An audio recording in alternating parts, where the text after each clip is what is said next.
Hello and welcome to another episode of The Real Franchise. This is a series designed to give you real answers and insights into franchising and having a franchise. This series is put together by James Home Services Australia, and I'm one of the owners of James Home Services. And we're joined today by Sonia Kelly, who's one of our business coaches at head office, and Greg and Gina Morrison, who are business owners with us in Caboolture. And so today's episode is just having a talk to them about their journey and background and things like that, so that you can get to understand some of the sorts of people that join James. So welcome, Greg and Gina, and thank you for joining us today. So I guess firstly, would you mind just introducing yourselves? I guess for both of you, what was your background before James? What were you doing? I was working in retail for a part-time. Yeah, the first one being stay-at-home. Okay, great. And I did 30 years in IT and then just had enough. Yep. Yeah. So what led you, I guess, to look at a franchise? How did you find James? Just wanting to do something for myself, but not in an IT field. Yes. Looked at several franchise models and availabilities of types of franchises. Decided that the interior cleaning one was one that suited our lifestyle because it's interior, not being as impacted by weather.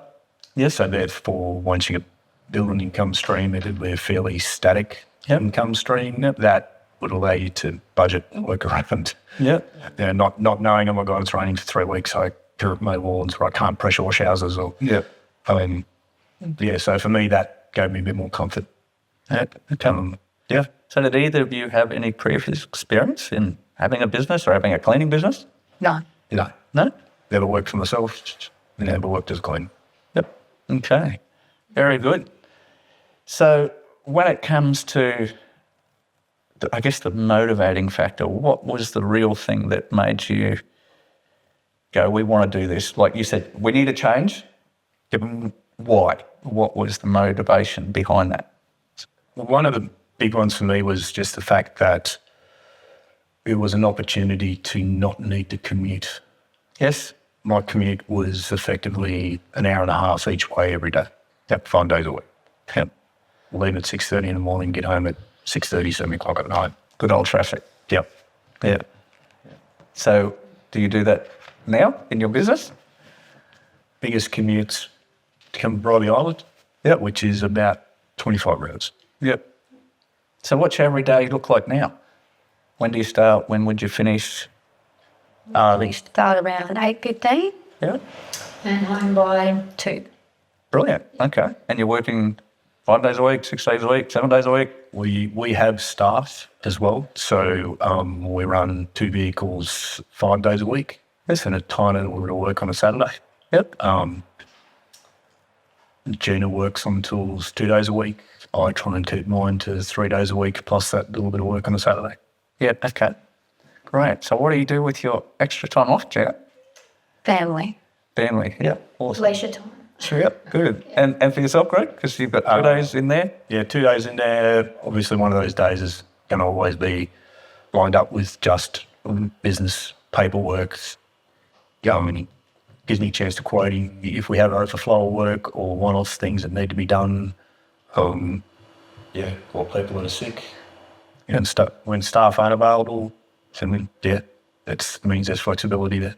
Yep. Okay. Now, one of the things we do in James is all of our franchisees have a business coach that works with them. Sonia is one of our business coaches.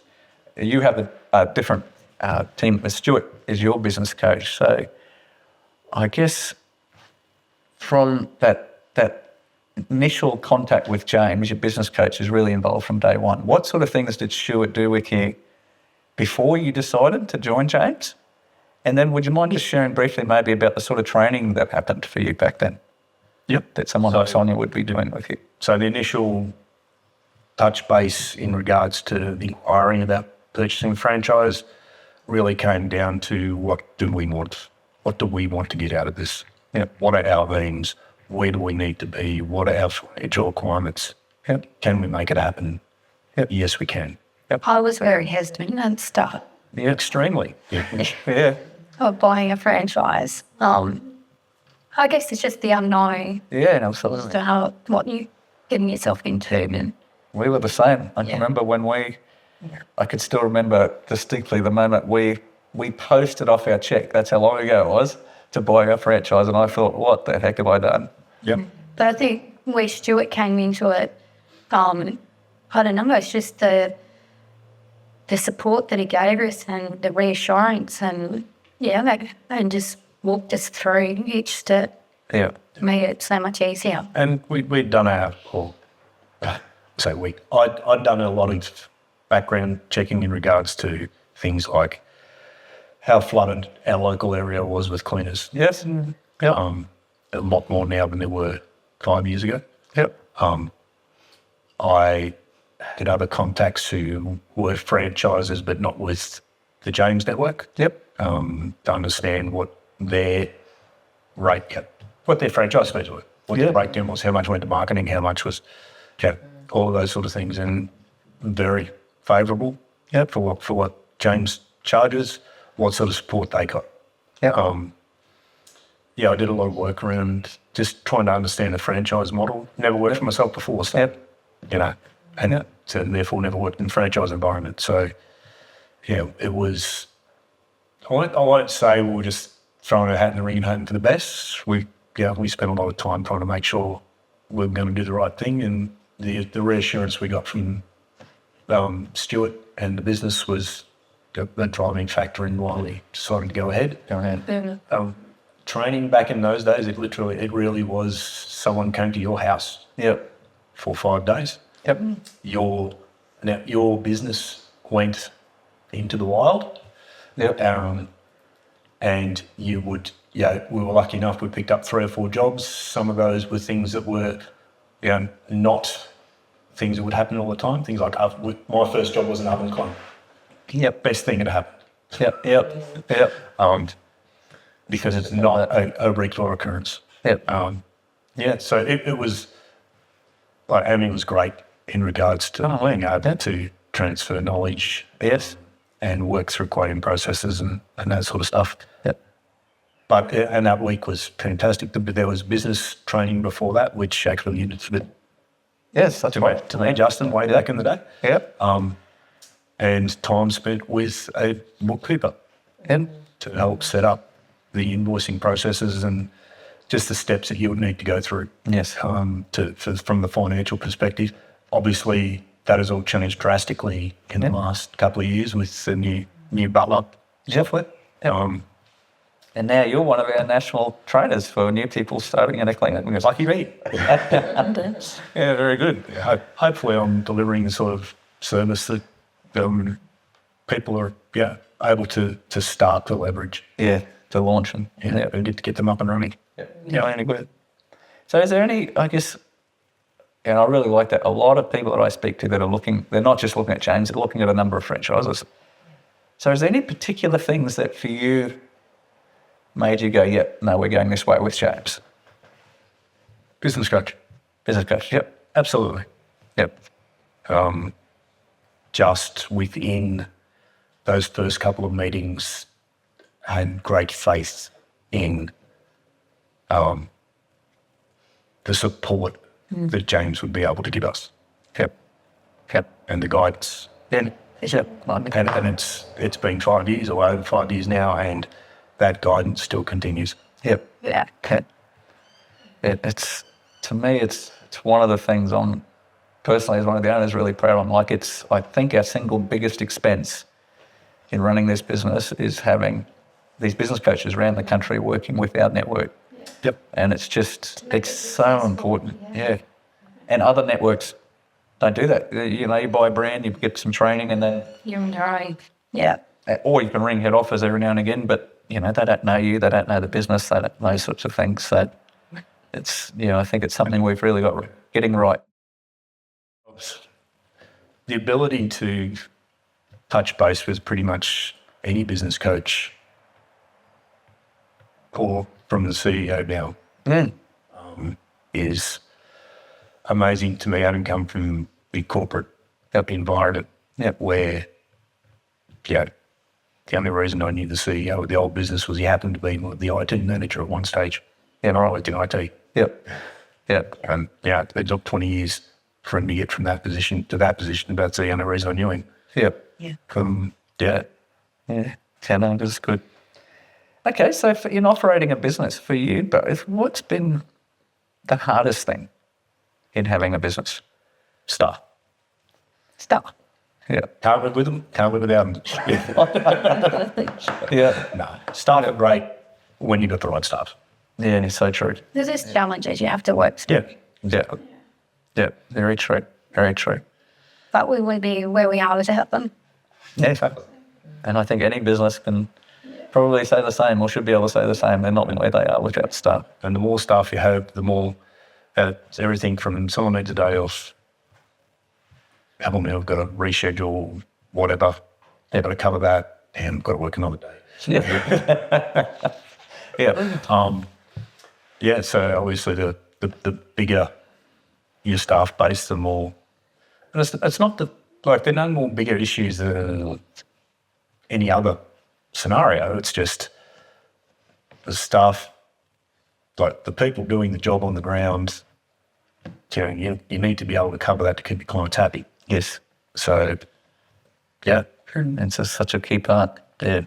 So that's the hardest part for you. What would be the most rewarding part of having a business? Time flexibility. these days that's all worked. Yep. These days, it took a little while to get to that point of having that flexibility. Definitely for probably the first 3 years was nose to the grindstone. Yep. Absolutely very few, very little downtime. Yeah. You can make your business successful if you want to push hard enough. Yeah. Year 4 was, we were able to start to ease off a bit. Year 5's, this year, certainly been able to step back a little bit more, and it's been great. Yep. Fine, getting to that point. And we've aimed to since day one. Yep. So I know you get the opportunity, a lot of people over the years contact you about, for advice and what they think of what you would say to them. So my question to you, I guess, is what would you say to someone who's looking at taking on a franchise or joining James? What are some things that they should be thinking of? And what are some bits of advice, words of wisdom that you've learned over the time? Probably understanding financially what your requirements are. Yep. And really understanding where you're spending money, your money. Yes. Knowing what you need to cover. Yes. Knowing how much you need your business to make. Yes. So true. You need to be able to plan to get to that stage. Yep. If you're not aware of that, then... And again, it comes down to we were replacing the major component in our income in this business. Yep. So I was very definite in regards to what I needed this business to do for us financially. If you're buying a franchise and it literally is the other income in the house, therefore your financial requirements are going to be much slimmer. So understand what you want from your business. Yep. And I think also don't expect it to happen overnight. So true. So many people come into franchises thinking that this is the be all and end all, but you've got to put the work in Absolutely. to get what you want out of it. Yep. So, that's not going to happen unless you put the effort in. Yeah. Mm. Such a good point. And I understand myself is that I have found it difficult to wind back that 3-year grind in our case. Yes.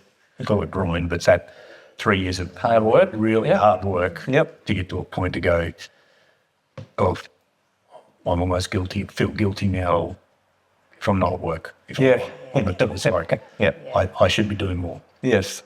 Yes. Well, this is part of the reward at the other end. That's it. That's it. Needing to do more. That's it. Play. And I guess like the hard thing, you said it before, that through the journey, you were coming from a situation of leaving home at 5 a.m. and hopefully getting home at 7 p.m. And even though you're working hard in those 3 years, you've been able to have that 8:15 to 2, 3 o'clock, Yep. which is such a massive. It's one of the key reasons, isn't it? People And don't get me wrong, even with that, there's still, you still need to do the hours paperwork every day. Yes. You still, Yes. the bigger your business,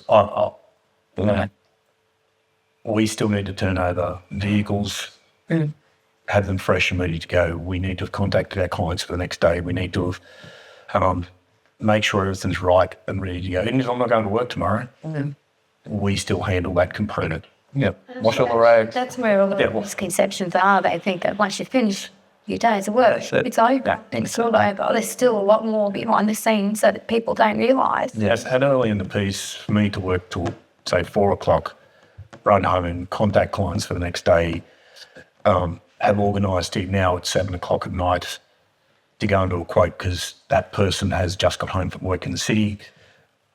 And you're suddenly going, it's 7 o'clock at night, it's pitch black, it's winter, I don't want to go out. Yep. If I want this job, I want an opportunity to get this job. Yep. That's when they're available. Yep. I want my business to grow, Yep. make myself available. Still. So That's play. okay. There's work after that will need to be done, and if you don't get to the top of it, it will get away from you. That's right. Right. Well, thank you so much for today. Is there any last words of wisdom that either any of you would like to share before we wrap up this episode? Probably only understand and continue to understand what your financial requirements are. Yes. It's a business, isn't it? Yeah, it is a business, and now it's your business. Yes. That's It's good. not someone else's business you're working for. It's your business. You're responsible. Yes. That's You good. don't work if you want to work. Yeah. Yep. That's cool. Well, thanks for joining us today on this episode with Greg and Gina from Caboolture. If you'd like to know, if you've got questions, feel free to put them in the comment section below. Or if you'd like us to do an episode on a particular topic, feel free to throw that in the comments as well. So thanks for joining us and have a great day. Bye.